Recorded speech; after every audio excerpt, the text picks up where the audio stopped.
ఏడుండాడయ్యా పవన్ కళ్యాణ్, ఏడుండాడయ్యా, కనపడతలేదు అని అన్నారు కదా నిన్నటిదాకా. ఈ రోజు వచ్చాడు చూసారా పిఠాపురం. 3 రోజులు ఆడే ఉంటాడు. ఎగిరే వాళ్ళకి, నవ్వే వాళ్ళకి, తిట్టే వాళ్ళకి సరైన సమాధానం చెబుతున్నాడు.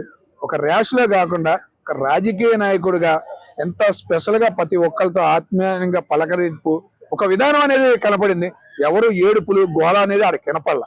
ఓకేనా, నాకు అది జరగట్లే ఇది జరగట్లే అని జగన్మోహన్ రెడ్డి గారు తల మీద చేసినట్టు కాకుండా ఒక నిదానం ప్రధానం ఒక రాజకీయ నాయకుడికి ఉన్న సంస్కృతి అనేది ఈ రోజు పవన్ కళ్యాణ్ గారిలో కనపడుతుంది. చాలా హ్యాపీ అనిపించింది. అధికారులను నిలదీయడము, ఎన్ని చూడటము ఈ రోజు చాలా హ్యాపీనెస్.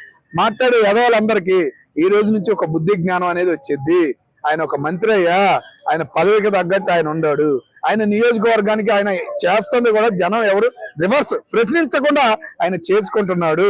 చిన్నపిల్లల మధ్య గొడవలు అనేది వద్దనేది చెబుతున్నాడు. చేసేది పెద్ద చేయి, నేను నువ్వు చూసుకుందాం అనే సమాధానం ఉంది అక్కడ.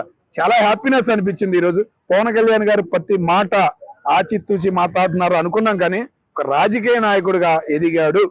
మా నాదెండ్ల మనోహర్ గారు చాలా హ్యాపీ అనిపించింది. ఇద్దరు స్నేహం అనేది మళ్ళీ కనిపించింది.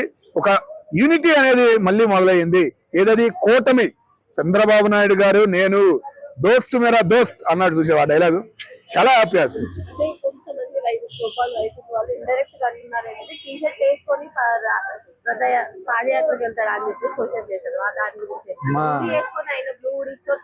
అమ్మా 60 సంవత్సరాలు వైట్ డ్రెస్లు వేసుకుని రాజకీయం అంటేనే చీరలు పుట్టించారమ్మా. అదే పేరు పుణ్యాత్ముడి పేరు పక్కన పెట్టి వైఎస్ఆర్ కాంగ్రెస్ అనే ఆ మచ్చ అనేది ఇంకా కాంగ్రెస్ చండాలతనం అనేది వద్దమ్మా. ఒక తెలుగుతనం, ఒక తెలుగు బిడ్డకున్న యువతనం, యువత ఎట్లా ఉండాలి, యువ రాజకీయం ఎట్లా ఉండాలి అనేది మా లోకేష్ గారు చూపిస్తారనుకుంటే పవన్ కళ్యాణ్ గారు చూపిస్తున్నారు. చాలా హ్యాపీ అనిపించింది.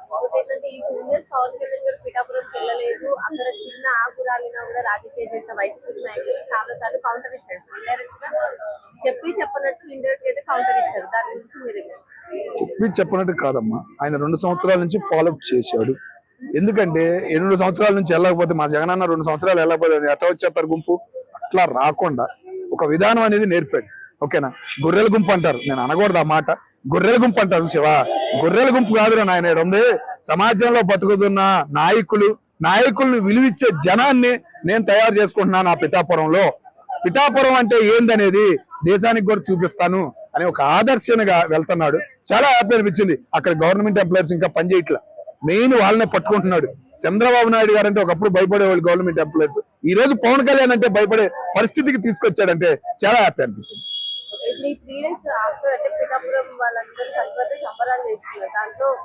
పార్టిసిపేట్ చేస్తూ కొన్ని డెవలప్మెంట్స్ వాటికి సంబంధించి కూడా చేస్తున్నారు. అవన్నీ ఫేక్ అని చెప్పి వైసీపీ వాళ్ళు అంటున్నారు. దాని గురించి పిఠాపురం అంటేనే మాటల వరకే, ఓపెనింగ్ వరకే, అదంతా అభివృద్ధి జరగదు అని చెప్పి గట్టిగా అనే వాళ్ళకి కూడా చెబుతున్నాడు అమ్మ సమాధానం. ఓకేనా, సమాధానం చెప్పేసి నేను అది పీకేస్తా ఇది పీకేస్తానని చెప్పేసి ఎయిర్పోర్ట్ పేరు నాకే పెట్టాలి, ఏది వైజాగ్ పేరు నాకే పెట్టాలి అని పేర్ల కోసం చూస్తలేదు. ఆయన పని కోసం చూస్తున్నాడు. కేంద్రం నుంచి ₹1 తీసుకొచ్చి ఒక పని చెయ్యాలి, 10 తరాలు మనల్ని గుర్తుంచుకునే విధానంగా ఆయన చేస్తున్నాడు. ఏ పార్టీ ఆ పార్టీలు ఏం లేవు. రాజకీయం అనేది వద్దు, జనసేవ అనేది కావాలి, జనసేన పార్టీకి ఒక అర్థం చెప్పాలి అనే ఫీలింగ్ తో ఆయన పోతున్నాడు. కాబట్టి ఇటువంటి పనికిమాలిన వాళ్ళు ఎంత మాట్లాడినా గానీ ఆయన పనే ఆయనదే అన్న ఫీలింగ్ అయితే కనపడింది.